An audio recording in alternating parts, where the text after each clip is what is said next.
So, it's the end of yet another week, and here on this channel, that means one thing and one thing only. Every weekend I post an episode of this series we do called Your Take Not Mine, where I turn to you, the viewers, to give me your hottest NBA takes of the week based on what's going on at the time, and I then choose my favorite submissions, and discuss them in a video. This week we've been able to watch some big name players explode for some impressive performances, and today we're going to see the long-awaited return of Klay Thompson, which should provide even more interesting discussion, so we definitely have a lot to discuss. In order to submit your takes, I make a community post on either the day of or the day before the video, similar to the one that you see on your screen now, so if you want a chance to be featured in a future episode, be sure to stay on the lookout for that.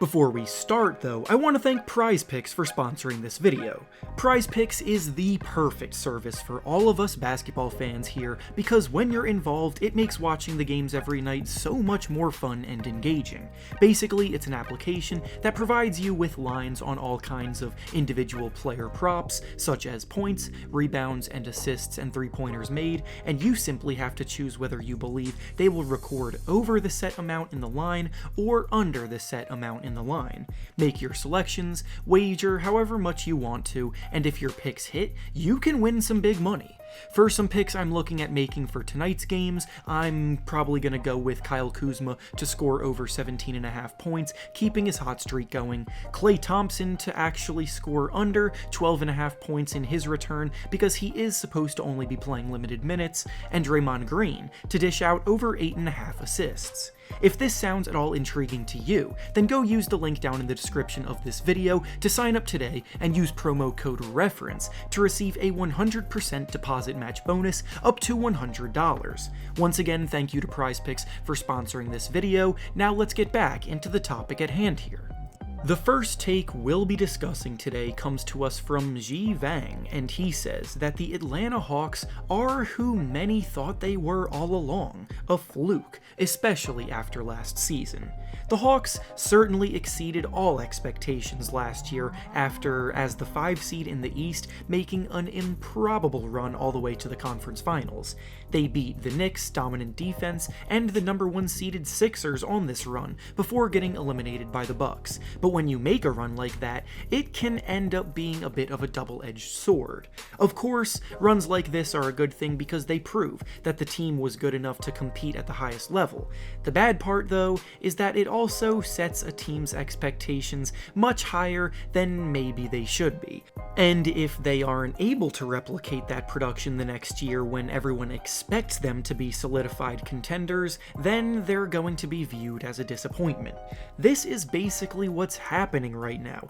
as the Hawks have a losing record of 17 wins and 21 losses, which has them sitting in 12th place in the Eastern Conference standings. If the season ended today, they wouldn't even make the play-in tournament, and seeing as we're almost at the halfway point of the season, the argument of small sample size can't even apply anymore. The Hawks have built their identity by being an explosive and dominant offense led by Trae Young's elite ability to generate points, but defensively, they have fallen off a cliff, being ranked in the bottom 5 of the league on that end after last year they were in the middle of the pack, which is at least respectable. A few of their better defenders have missed a lot of time this year, which plays a part in this, but most of their roster is made up of defensive liabilities, which is hard to get over. Additionally, key contributors from a season ago, like Danilo Gallinari and Lou Williams, continue to slow down with age, so while I think calling them a fluke is probably a stretch,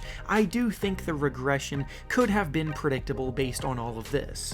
The next take we'll be discussing today comes to us from Pluto, and he says that despite how impressive the Bulls have been this season, being the number 1 seed in the East at the moment, he thinks they're going to struggle in the playoffs because of their overall inexperience, along with their weak interior defense, for when they have to match up with dominant big men like Giannis Antetokounmpo and Joel Embiid. The Bulls right now are playing as well as anyone in the NBA, and as a team filled with a strong balance of experienced veterans and hungry young players looking to prove themselves, they do deserve every bit of respect at the moment. Zach Lavine and DeMar DeRozan have been one of the best duos in the entire NBA this year, which has to feel good for Bulls fans who were told in the offseason that the DeRozan signing was a bad one. All of this is true, however, I can't help but at least somewhat agree with the take at hand here. Not fully, but at least somewhat. Zach Lavine and Lonzo Ball have never played a playoff game in their lives.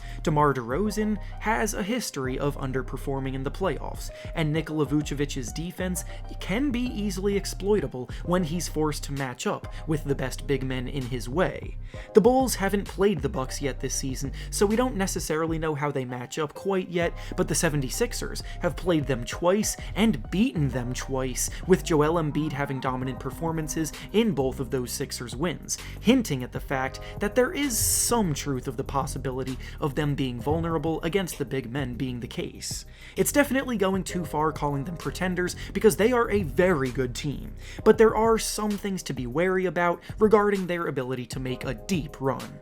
The next take we'll be discussing today comes to us from NBA, and he says that the Warriors should just keep Klay Thompson out of action until the playoffs to keep him fresh because they're still playing so well without him. I see where he's coming from in theory, but I really do strongly disagree with this sentiment. Klay has been out for so long, and the team has already been as cautious as humanly possible with him and his return to the court, so holding him out until the most important part of the season would be pretty counterintuitive. Basketball is a sport where it often takes a while for you to get your rhythm back if you've missed an extended period of game time, so throwing Klay back out there for the first time in nearly 3 years when the game is ramped up the most would be awful for him. He needs to shake off whatever rust he may have, he needs to work himself back into game shape slowly, because no matter how much you put in at practice work-wise, the workload that comes from playing in real games really can't be replicated, and the remainder of the regular season is exactly when he should be playing, so that he can be the best version of himself by the time the playoffs come around and the Warriors need him the most.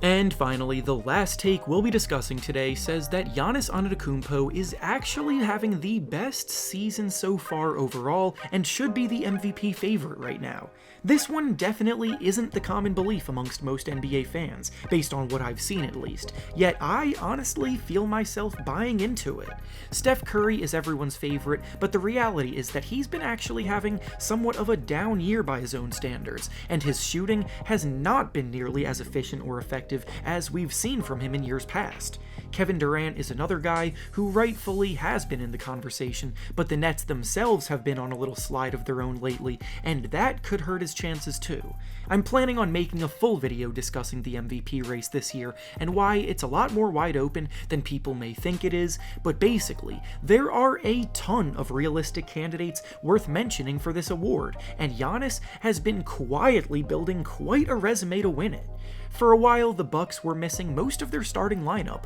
with Chris Middleton, Jrue Holiday, Brook Lopez, Dante DiVincenzo, and a few others all missing significant time this season. Despite that, Giannis has been keeping the team afloat, and they currently have the third best record in the East. Then individually, he's averaging about 29 points, 11 rebounds, and 6 assists per game, while once again bringing all defense caliber impact. When the Bucks' starting lineup has been healthy, the team has been damn near unbeatable, and if they can stay healthy in the second half of the season, that may be when Giannis starts to run away with the award.